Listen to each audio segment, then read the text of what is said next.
And to Ernie's right and to your left is Gary Aksamit. Gary is an energy developer, and he's president of First Security Power that he started in 2014, which is also involved in power marketing. Gary has worked in wholesale electric power marketing over his 25-year career and has a unique insight into energy markets through his work in ERCOT, which is in Texas, the PJM, which is up in the Northeast region, and the Southwest Power Pool, which is a 14-state region that Kansas is a part of. In 2013, Aksamit Resources acquired a wind project development with 439 megawatts of power generation, which is in its late to early stages of construction. Gary is also passionate about retail choice for electricity and is currently involved in various efforts in multiple states on issues related to that, both on the state and the federal level. So please help me welcome Gary Aksamit. And once again, thank you, Adam, for inviting me here today. I come at this from a little bit different perspective. I'm very much a free market guy. A lot of people look at the websites of my various companies that I'm the chairman and CEO of, and you see that we're very strong in the wind business. It happens to be the reason why I'm strong in the wind business is because that's the flow of the current of the energy markets today. That's where the money is going. That being said, I've been part of the retail electricity business going all the way back to 2000 when Texas went through their restructuring. I heard one gentleman here refer to there's more than one segment of their business. That's very true. The interesting thing about it is when you look at states that have had retail electricity choice, you find that the energy charge in those states by all means stagnates, meaning does not go up anymore, and by most purposes it goes down. It comes from competition. I don't believe in the game of picking winners and losers, and I think when you have a fully integrated utility, you run the risk of putting all your eggs in one basket. Blue bar is Kansas. I think green is Nebraska, and I'm squinting here. I think Iowa is kind of a lighter orange, and then down at the very bottom is Mid-American Energy. Now, what I think is really interesting about that, when you start talking about the issue of rate increases, it's obvious that Kansas has outpaced several states, and that's, this is an EIA average number, so how each utility falls into this is not for me to be critical of. But I think what's very interesting is when you look at those bottom brighter orange bars, that's Mid-American Energy in Iowa. Mid-American Energy is Berkshire Hathaway Energy. That is their retail electricity arm in Iowa. I have been told, I think Iowa's about 35% wind right now.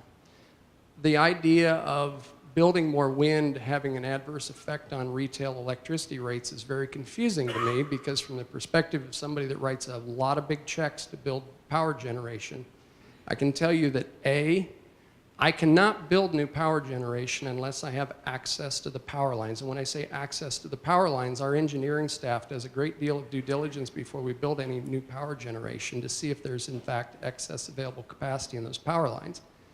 Second of all, any interstate power lines that is covered under the Southwest Power Pool, which is what we're talking about here today, is covered under, I believe it's the highway byway provision in the Southwest Power Pool, which is a cost share between the Southwest Power Pool and the utilities depending on the size of the power line. The thing that I find interesting about saying that building more wind has caused the cost of transmission to go up is very, very confusing to me, because I have to pay to use the power line. So if you build a power line and you cost structure the power line and then I pay to use it and then you're raising rates on somebody, that tells me that you didn't do your math.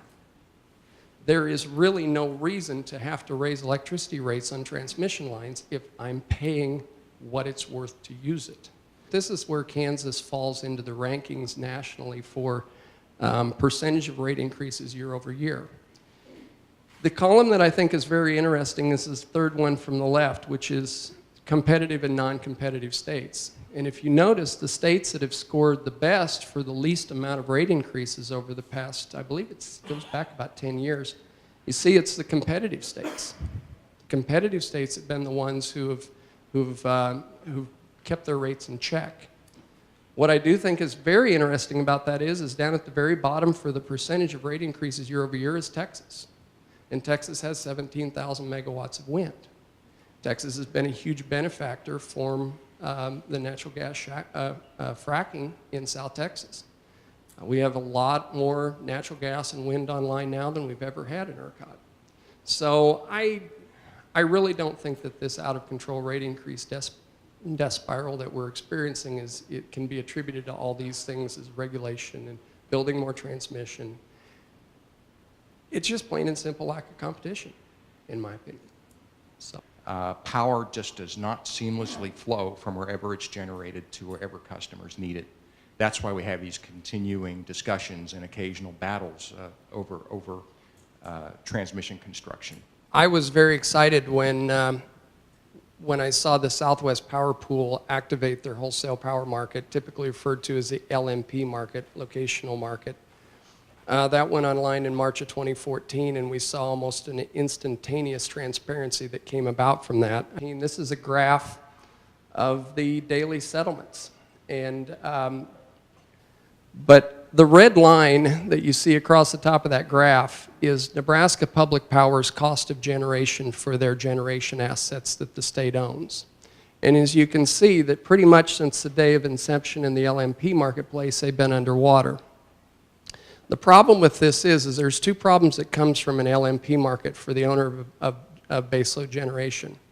Baseload generation, as I said, is scheduled according to its cost analysis. So the assets that are not cost effective do not get dispatched until the price of electricity starts to rise to incentivize them to turn that on.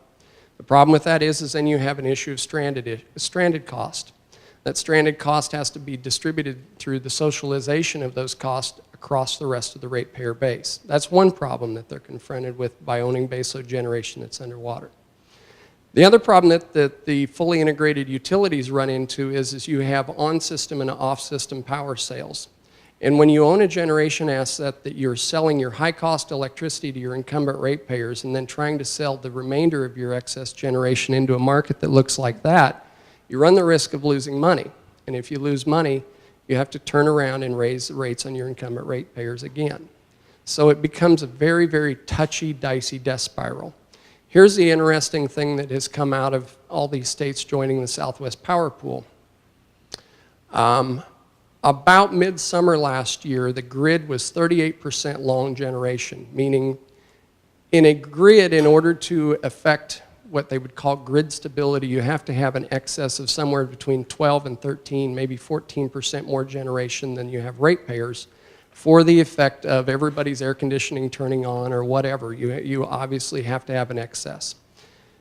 But that number, as of last summer, was about 35%. Then in the end of the summer last year, WAPA, which is Western Area Power Authority, joined the Southwest Power Pool, and that number I think now has crept up close to 40%. What's going to make it extremely painful for the other members of the Southwest Power Pool going forward, in my opinion, is competing against that last 5%. I'm afraid that last 5% is all wind, I shouldn't say all wind, but predominantly wind and hydro, which are a much cheaper cost and will be dispatched before much of the other thermal generation like coal will be. The other thing that we've learned from the Southwest Power Pool LMP market is that in effect, as natural gas producers, you become the enemy of the coal and baseload generation assets that you're buying your electricity from. Because $3 natural gas in the world of electricity, you refer to that as a heat rate conversion. $3 natural gas converts into approximately $24 or 2.4 cents per kilowatt hour electricity from natural gas. That's a pretty tough thing to beat because that red line right there is up above $30. So what that basically means is until the price of natural gas gets above about $5, most of those generation assets that Nebraska Public Power owns are going to have a very tough time competing against sub $20 megawatt wind and mid $20 natural gas. So I'm a big person for market transparency and I'm a big person for competition. And I think that whose generation assets are above or below water will all start to vet themselves out over the next few years. In fact, Omaha Public Power District a couple months ago announced that they shut down their nuclear unit north of Omaha. And I think that will come at a cost to the ratepayers of Omaha somewhere in the area of just short of $1 billion of out-of-pocket cost. So, you know, markets do what markets do. And I think pretty much, I shouldn't say pretty much, I see a lot of faces in this audience of people that deal with free markets every day in the natural gas and oil markets. And I think the electricity market, you know, at the retail level should be held to that same standard. But from an energy perspective, wind has driven down cost because there's just more energy than load. So the 23% of wind that, of electricity in Kansas that's generated from wind, a large part of that is for export.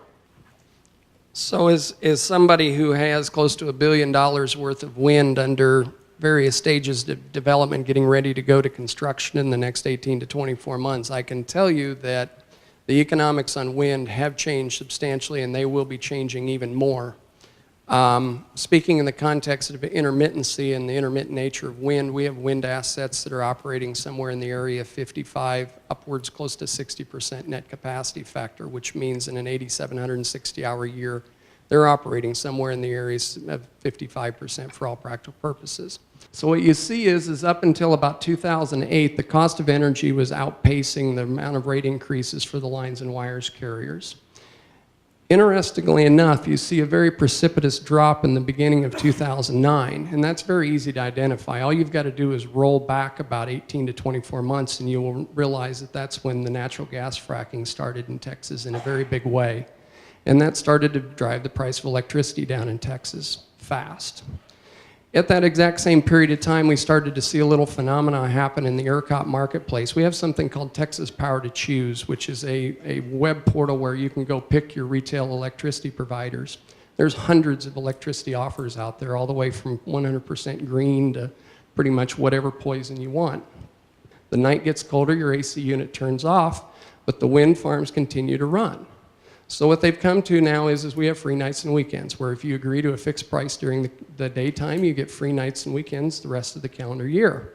I'm just advocating for a little bit better options for the energy buyers to inoculate themselves, not against all rate increases, but against some rate increases. According to the EIA, Texas experienced a reduction in rates of 18% from 2008 to 2014. And now its rates on average are less expensive than Kansas, whereas in 2008 they were not. Well, in terms of wanting lower rates, I can promise you that you're arm in arm with my board members. They want that, everybody wants that, and we're doing our best to try to make that happen. There's no question that deregulation of retail choice is an attractive option in states with high retail electric costs. It is true, absolutely, as the one chart with all the state rate increases showed, that the states with the vertically integrated utilities have seen higher cost increases than retail choice states. But this merely served to narrow the advantage in retail price that the traditionally regulated states continue to have. And the 15% number that he refers to in Texas in the ERCOT market of people that have their rates have been fairly stable, that's because of competition.